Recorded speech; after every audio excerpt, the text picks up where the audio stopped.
जय हिंद बच्चों, कैसे हैं आप सब। आशा करती हूँ आप सभी स्वस्थ एवं प्रसन्न होंगे और अपनी छुट्टियां एंजॉय कर रहे होंगे। बच्चों, आजकल सबसे ज्यादा आप किसे मिस कर रहे हो? मुझे मालूम है, आप अपने विद्यालय को मिस कर रहे हो।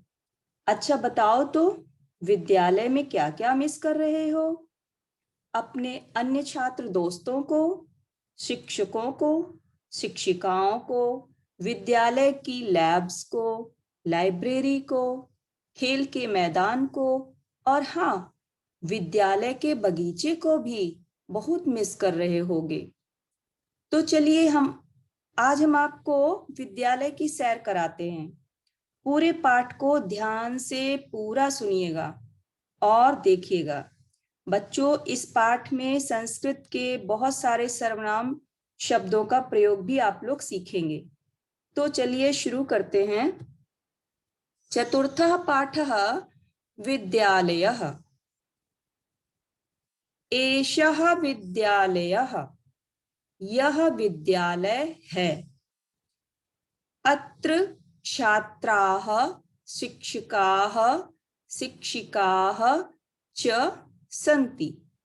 यहाँ छात्र, शिक्षक और शिक्षिकाएं हैं।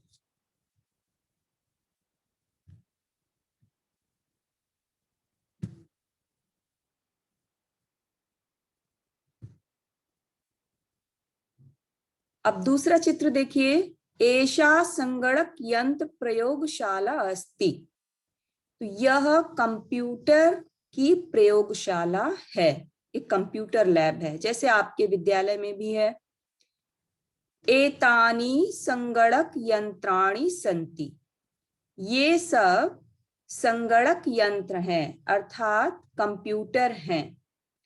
तो आपने देखा, इन दोनों पैराग्राफ में आपने देखा कि यहाँ ऊपर प्रयोग हुआ है एषः और नीचे है एषा, जो कि आप प्रीवियस लेसन में आप पढ़ चुके हैं कि एषः मीन्स यह, और यह पुल्लिंग पुल्लिंग शब्द है, पुल्लिंग सर्वनाम शब्द है।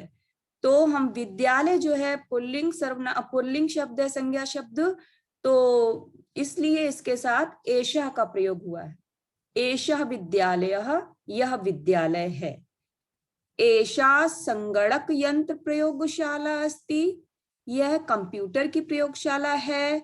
तो यहाँ पर जो है एषा स्त्रीलिंग सर्वनाम शब्द है। तो यहाँ पर स्त्रीलिंग कौन सा वर्ड है?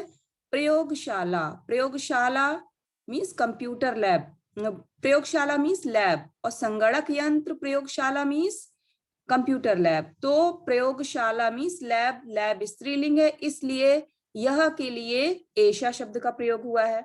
अब आप देखिए यहाँ पर एतानी, एतानी मतलब ये सब, एतानी मतलब ये सब। तो एतानी जो है नपुंसक लिंग है, नपुंसक लिंग सर्वनाम शब्द है। तो अब यहाँ पर ये संगणक यंत्राणी, यंत्राणी नपुंसक लिंग है, इसलिए यहाँ पर नपुंसक लिंग के साथ नपुंसक लिंग का सर्वनाम आया है। ठीक है।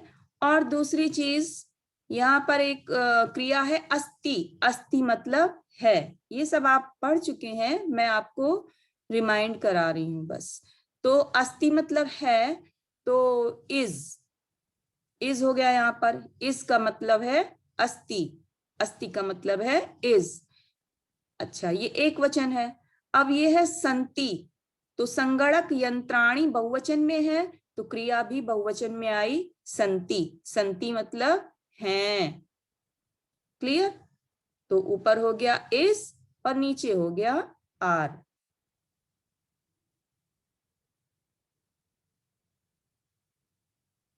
अब अगली पंक्तियां हम लोग देखते हैं। एतत् अस्माकं विद्यालयस्य उद्यानम् अस्ति। यह हमारे विद्यालय का बगीचा है। तो अब यह के लिए अभी तक आप सोचेंगे कि हमने तो एषः पढ़ा, एषा पढ़ा, है ना। तो अब ये एतत् क्या है? एतत् जो है नपुंसक लिंग एक वचन है, एतानी नपुंसक लिंग बहुवचन था, तो ये एतत् नपुंसकलिंग एक वचन है। तो यहाँ पर आप देखेंगे कि इस वाक्य में नपुंसकलिंग कौन सा शब्द है। तो आप देख रहे हैं कि इसमें नपुंसकलिंग ये है उद्यानम। तो एतत् ये किसके लिए आया है? उद्यानम के लिए आया है। उद्यानम मीन्स बगीचा। यह हमारे विद्यालय का बगीचा है। उद्याने पुष्पाणि सन्ति, बगीचे में फूल हैं। ठीक है। वयम अत्र क्रीडामः पठामः च, हम यहाँ खेलते हैं और पढ़ते हैं। आप लोग भी ऐसा ही करते हैं ना? तो हम सब यहाँ खेलते हैं और पढ़ते हैं। अब इसमें मैं आपको कुछ बातें बताऊंगी कि जैसे है पुष्पाणि, कौन सा वचन है? बहुवचन है। तो क्रिया भी बहुवचन की आई है, संति। हम अस्ति नहीं लगा सकते इसमें, क्योंकि जब कर्ता जिस वचन में है उसी वचन में क्रिया होगी। तो पुष्पाणि संति होगा। अब आप देखिए अत्र शब्द आप इसमें 2 बार पढ़ चुके हैं। तो अत्र मीन्स है यहाँ। तो ये एक अव्यय है। अव्यय भी आप पढ़ चुके हैं कि जिन शब्दों का लिंग वचन पुरुष के अनुसार परिवर्तन नहीं होता है वो अव्यय कहलाते हैं। तो अत्र अव्यय है। ठीक है। अब क्रीडामः पठामः च, तो आप सोचेंगे च बाद में क्यों लगा? चा मीन्स और होता है, आप तो पढ़ ही चुके हैं। चा बाद में क्यों लगा है? तो हम हिंदी में च जो है और जो है बीच में आता है, लेकिन संस्कृत में जितने भी शब्द होते हैं जिनको जोड़ा जाता है और करके, तो वो सबसे बाद में आता है। चा हम बाद में लगाते हैं, पहले सारे शब्द लिखते हैं। तो खेलते हैं और पढ़ते हैं, 2 क्रियाएं आई यहाँ पर, है ना? तो हम पहले क्रियाएं लिख देंगे, इसके बाद चा लगाएंगे। हम ऐसे नहीं लिखेंगे क्रीडामः च पठामः, नो। तो हम पहले क्रियाएं लिख देंगे, फिर बाद में चा लगाएंगे। ये बहुत ही इंपॉर्टेंट चीज है, आप लोग ध्यान से सुनिएगा। इसीलिए मैं शुरू में बोल देती हूँ कि वीडियो को पूरा देखें, ध्यान से देखें, क्योंकि आप पढ़ रहे हैं, अपना लेसन पढ़ रहे हैं, सीख रहे हैं। ठीक है। अब जब आप ध्यान से देखेंगे तभी आपको पूरा लेसन समझ में आएगा, क्योंकि मैं बीच बीच में थोड़ी कुछ अलग चीजें भी आपको बताती हूँ लेसन से संबंधित। ठीक है। अब आप इस पिक्चर में देख रहे हैं कि 2 बच्चे बात कर रहे हैं। एक का नाम है ऋचा और दूसरे का नाम है प्रणव। तो ऋचा कौन सा लिंग है? हाँ, आप ठीक समझे, ऋचा स्त्रीलिंग है, लड़की का नाम है, और प्रणव लड़के का नाम है। ठीक है। तो आपस में ये दोनों बात कर रहे हैं। तो संस्कृत में हम बात करने को कहते हैं, बातचीत को कहते हैं वार्तालापः। तो ये वार्तालाप कर रहे हैं। तो ऋचा बोल रही है, और वार्तालाप के अलावा हम संवाद भी बोलते हैं। क्या बोलते हैं? संवाद। तो ऋचा कह रही है, तव नाम किम, तुम्हारा नाम क्या है? तव, देखो ध्यान देना, त्वम मीन्स होता है तुम और तव मीन्स होता है तुम्हारा। तो तव नाम किम, तुम्हारा नाम क्या है? प्रणव कहता है, मम नाम प्रणवः, मेरा नाम प्रणव है। तव नाम किम? ऋचा कहती है, मम नाम ऋचा, मेरा नाम ऋचा है। त्वं कुत्र पठसि, तुम कहाँ पढ़ते हो? प्रणव कहता है, अहम अत्र एव पठामि, मैं यहीं पढ़ता हूं। अब देखो, अभी मैं बाद में आपको बताती हूँ इसकी ग्रामर, पहले हम हिंदी देख लेते हैं। तो मैं यहीं पढ़ता हूं। ऋचा कहती है, अहम अपि अत्रैव पठामि, इदानीम आवाम मित्रे स्वः, मैं भी यहीं पढ़ती हूँ। अब इस समय, इदानीम इस समय, हम दोनों मित्र हैं। अब तो हम दोनों मित्र हो गए। ठीक है। तो आपने इसकी हिंदी समझ ली। अब आप देखिए, मैं कुछ चीजें इसमें बता रही हूँ आपको इंपॉर्टेंट, जो हमेशा आपको याद रखना है। जैसे ये ऋचा स्त्रीलिंग है, तो ऋचा संज्ञा है, लड़की का नाम है, और इसके अंत में बड़े आ की आवाज आ रही है, आकारांत, है ना? बड़े आ की आवाज आ रही है।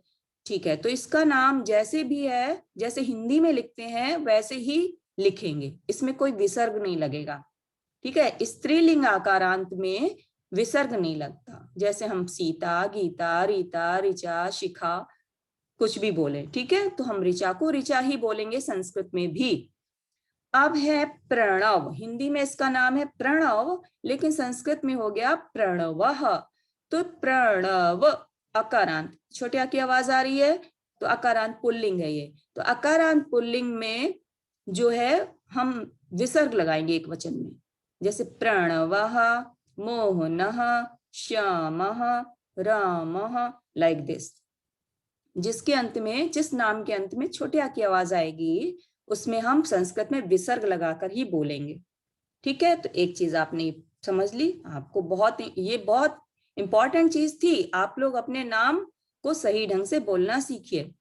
अच्छा, अब दूसरी चीज है इसमें अव्यय का प्रयोग। अभी तक आपने ऊपर पढ़ा था अत्र, है ना, एक अव्यय पढ़ा था, है ना। अब यहाँ पर और भी आए हैं, अंडरलाइन आपको करना चाहिए पढ़ते समय, कि कुत्र, कुत्र कहाँ, ये भी अव्यय है।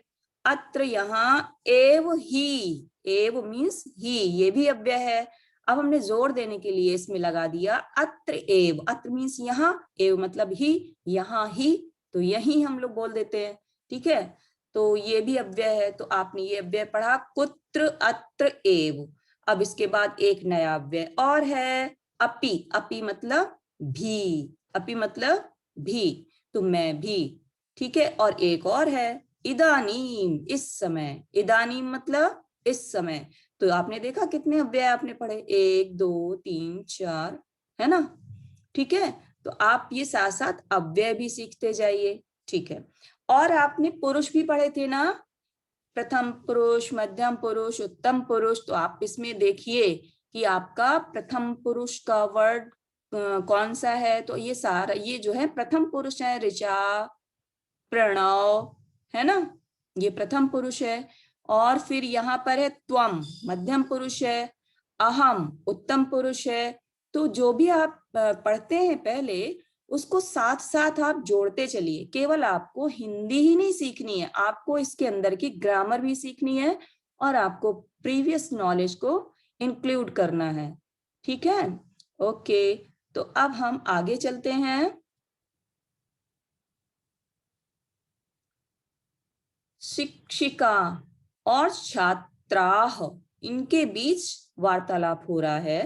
तो शिक्षिका मतलब अध्यापिका, और छात्राह मतलब बहुत सारी छात्राएं। तो शिक्षिका कहती है छात्राह यूयम किम कुरुत, छात्राओं तुम सब क्या करती हो। छात्राएं कहती हैं आचार्य वयम गच्छामः, आचार्य जी हम सब जाते हैं। शिक्षिका यूयम कुत्र गच्छत, तुम सब कहाँ जाती हो। छात्राएं कहती हैं हम सब वयम सभागारम गच्छामः, हम सब सभागार में जाते हैं। शिक्षिका युष्माकं पुस्तकानि कुत्र सन्ति, तुम सबकी पुस्तकें कहाँ हैं। छात्रा अस्माकं पुस्तकानि अत्र सन्ति, हम सबकी पुस्तकें यहाँ हैं, ठीक है।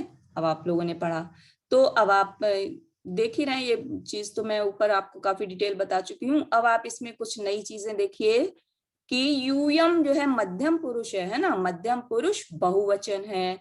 तो मध्यम पुरुष बहुवचन के साथ मध्यम पुरुष बहुवचन की क्रिया आई है, करती हो, तुम सब क्या करती हो, ठीक है। वयम उत्तम पुरुष बहुवचन है, तो बहुवचन की क्रिया आई है वयम गच्छामः। तो अब आप इसमें कुछ संस्कृत के विलोम भी सीख सकते हैं इसमें। अब आप देखिए, युष्माकम तुम्हारा, अस्माकम हमारा, तुम्हारा हमारा, तुम्हारा हमारा, विलोम भी हो गया ये, है ना। संस्कृत में विलोम सीख लिया आपने। और ये क्या है, ये सर्वनाम शब्द हैं। अच्छा, यहाँ पर भी ये देखिए आपने, कुत्र कहाँ, अत्र यहाँ, ये भी अव्यय शब्द है और विलोम भी हो गए। कहाँ, यहाँ, कहाँ, यहाँ, ठीक है। ये आपने नई चीज सीखी इसमें। अब आप आगे देखिए, शिक्षकः छात्रौ, मतलब एक शिक्षक है और दो छात्र हैं। छात्र छात्रौ छात्राः, छात्र एक छात्र, छात्रों दो छात्र। तो इनमें वार्तालाप हो रहा है।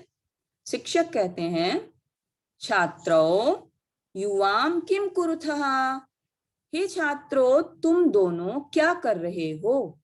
छात्रौ, दोनों छात्र कहते हैं आचार्य आवाम श्लोकम गायावः, आचार्य जी हम दोनों श्लोक गा रहे हैं।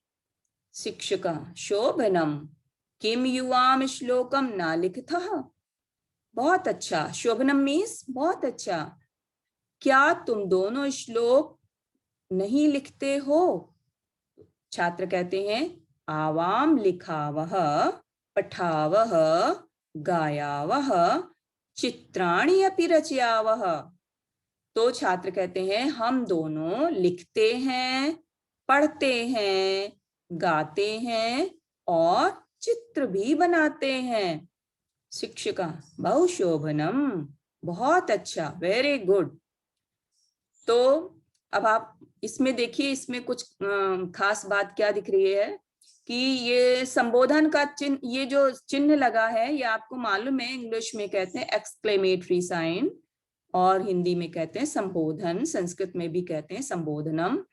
तो अब ये इसका प्रयोग कहाँ होता है, जब हम किसी को पुकारते हैं, बुलाते हैं, है ना, एड्रेस करते हैं, तो ये संबोधन का चिन्ह होता है। ठीक है, ऐसे इसको लगाते हैं। और आपने इसमें ये पढ़ा शोभनम, शोभनम पढ़ा, शोभनम मीन्स बहुत अच्छा, ये नया वर्ड पढ़ा आपने, है ना। और ये बहुत सारी आपने क्रियाएं देखी, लिखावह पठावह गायावह। तो आवाम आवह आपने पढ़ा था ना मैचिंग, कि आवाम के साथ क्रिया के अंत में आवह आएगा। तो इसमें आपने 3 क्रियाएं एक साथ सीख ली, लिखावा पठावा गायावा। लिखावा आवाम लिखावा, हम दोनों लिखते हैं, हम दोनों पढ़ते हैं, हम दोनों गाते हैं। तो उम्मीद करती हूँ कि आप लोगों को ये लेसन बहुत अच्छी तरह समझ में आ गया होगा और आपने पूरे ध्यान से सुना होगा। और जब भी आप वीडियो वॉच करें पूरा ध्यान से देखें और सुने, पूरी वीडियो देखें, तभी आप अच्छी तरह लेसन को समझ पाएंगे। आप ऐसा सोचिए कि आप क्लास में पढ़ रहे हैं। ठीक है, वीडियो पसंद आए तो सब्सक्राइब जरूर करिएगा और लाइक एंड शेयर करिएगा। जय हिंद।